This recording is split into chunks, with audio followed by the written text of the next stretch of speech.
welcome to another English Sparkling with Tweedy video. Back in the woods again. Bit of an impromptu weekday lunchtime. I felt like coming and eating my lunch in the woods, so I've made some homemade sushi. I don't know whether I'm going to show you it or not because it's very far from being professional. Just happened to have some of that sushi rice left over from earlier and wanted to do something with it, so I just wanted to get into the woods as well. So I swung by way of Hampstead, went to one of the wine shops there, not actually Jeroboam's for a change, the other one, is it called Amethyst or something, and surveyed what they had in the chiller cabinet, and I've actually ended up going for something a little bit special. This is a wine from Roebuck Estates, who are somewhere in Sussex. I think we discussed with the chap in the shop, maybe near Petworth, somewhere like that, Petworth. And it is, I suppose, the generic term for these wines is prestige cuvee, basically the expensive ones. It was a bit steep. Always reluctant to talk about price on screen because then people just obsess about it in the comments, but just rest assured it's expensive. It's Roebuck's Rare Expressions No. 19 is the name of this particular release. It's a Blanc de Noir, it's an entirely Pinot Noir based wine, and it's a 2015 vintage with an impressive 84 months, I think that says, on the lees. So that's what, more than 6 years? Well, 6 years would be 72 months, wouldn't it? 7 years, is that right? Something like that, on the lees. Ridiculous amount of time, lees aging. And there you go. I mean, I was mainly attracted to it because I really wanted a Blanc de Noir. I was in the mood for a Blanc de Noir. It's been a while since I've had one, so bit of a splurge for a Tuesday lunchtime. There you go. I haven't done the weather reports. Bit of a wet, gloomy sort of a day, and I think the forecast said it was pretty much guaranteed to rain every hour, more than 60-70% chance of raining on any given hour. So far I've stayed relatively dry, just a little bit drizzle on the way here. I have managed to knock this over a couple of times on the way here, so it might be a little bit lively when opening it. I do have a glass on standby. That wasn't too bad.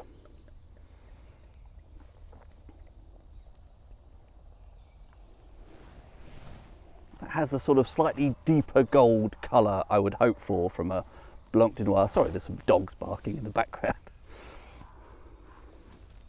Yeah, relatively deep gold that, isn't it? It's almost, I wouldn't say blush, but yeah, a bit of a deep gold colour to that. Pre-swirl. I'm actually getting a sort of rich, buttery, I think this is autolytic, sort of pastry-ish, sort of pastry with a brown sugar crust sort of aroma. And then maybe something like plums, grilled plums. I think there's a bit of stone fruit in there, possibly a hint of apple, but something like a plum tart, pastry, brown sugar, baked plums, that sort of thing. Quite a sort of a buttery sensation to that. That's not something you'd normally expect from a purely Pinot Noir. That's more something that exhibits with Chardonnay, isn't it? Quite a luxurious nose already. Rich and deep, with a bit of a swirl. I'd say I get more sort of creamy notes now. There's a bit of custard possibly on the side of the plum tart, creme anglaise. Creamier than that maybe. Could just be actually whipped cream on the side of the plum tart there. And there was a bit more of a, actually ever so slightly greenish flash there, so I wonder if the plums have turned slightly green gagey. Yeah, all quite rich and quite opulent, I'd say. Quite a decadent sort of nose to that, and quite desserty so far. All those noses are giving me a sense of something like I say, a plum tart, something like that. Rich and buttery and brown sugary. Okay. Nice contrast to that on the palate, where zingy, be quite mineral, I think. Again, fruit-wise, maybe plums, maybe a bit of black currant in there. Some really good Pinot type fruit character. Quite a pleasing tingle on the tongue, which is, I think, a bit more than just the acidity there. There's a sort of mineral sensation, almost slightly saline. I think now I'm getting a little bit of apple. Can sometimes come from Pinot, sort of red apple. But yeah, really mouth-watering, quite moorish zing to that, and stone fruit character, and a lot of mineral notes. Long finish, long tingly mineral zingy sort of finish. Yeah, interesting. It's a wine in two halves. The nose, very decadent, opulent, butter and brown sugar, and the palate a lot more, actually quite fresh, quite zingy, and quite mineral. Interesting, that pairing there. I quite like that. I think, you know, if it had been as buttery and sugary on the palate, that might have been a bit overwhelming. Loads of autolytic type notes on the nose. It's a real patisserie, French patisserie. Various pastries with fruit on top. That's the notion of that in a French patisserie. Well, I mean, that certainly is very pleasant. Whether it really justifies the price tag, I almost never say they do when they're in this sort of, should I actually say, it was £95, which is really very steep. It's more than double a typical English sparkling price. I mean, practically 3 times, isn't it? You could get a decent bottle for 35, depending where you look.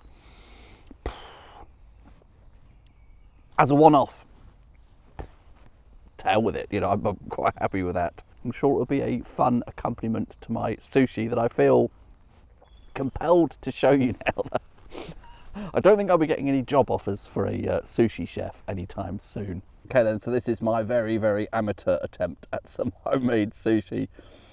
There's a kapamaki, those cucumber rolls with a nori seaweed on the outside, and that is an inari sushi. I made a lunchbox for my daughter that had some of these in, and there was one left over. This is why I have all this sushi rice. And these were supposed to be nigiri, sort of those cuboid rice balls with a bit of avocado delicately balanced on top, and then wrapped with a bit of nori. But I was getting a bit bored of it, the whole thing, by then, so they were a bit of a mess anyway, and they've been in a backpack and they've been thrown about, so they're even more of a mess now. But I'm sure they will taste just fine. And that little jar there has some soy sauce in it. That is it. Very simple, I suppose, vegan sushi. There's cucumber maki, very, very messy, fallen apart avocado nigiri. Just one inari sushi. I love these things. It's a seasoned tofu skin, fried seasoned tofu skin, stuffed with sushi rice. Not quite an optimal soy sauce dipping container. There we go. I could have just bought sushi, couldn't I? Which wouldn't actually have been as nice. I know this looks a bit of a mess, but I do actually take pride in how I cook sushi rice. Particularly particular about it, given my my domestic arrangements. My household is in fact half Japanese, believe it or not.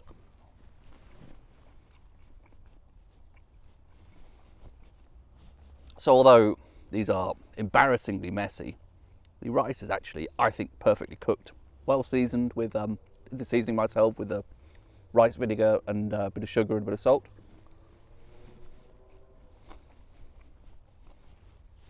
And I know this has been said endlessly, but for anyone who says, what does vegan sushi mean? Well, the whole point of sushi is not actually raw fish. That's sashimi. Well, this has been said many times before. Sushi is any dish containing vinegared rice.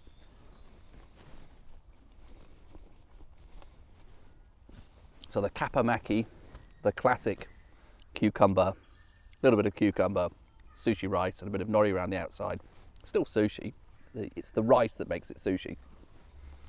Should we try one of these embarrassing, it really is a mess. Oh my God, I've dropped a bit there.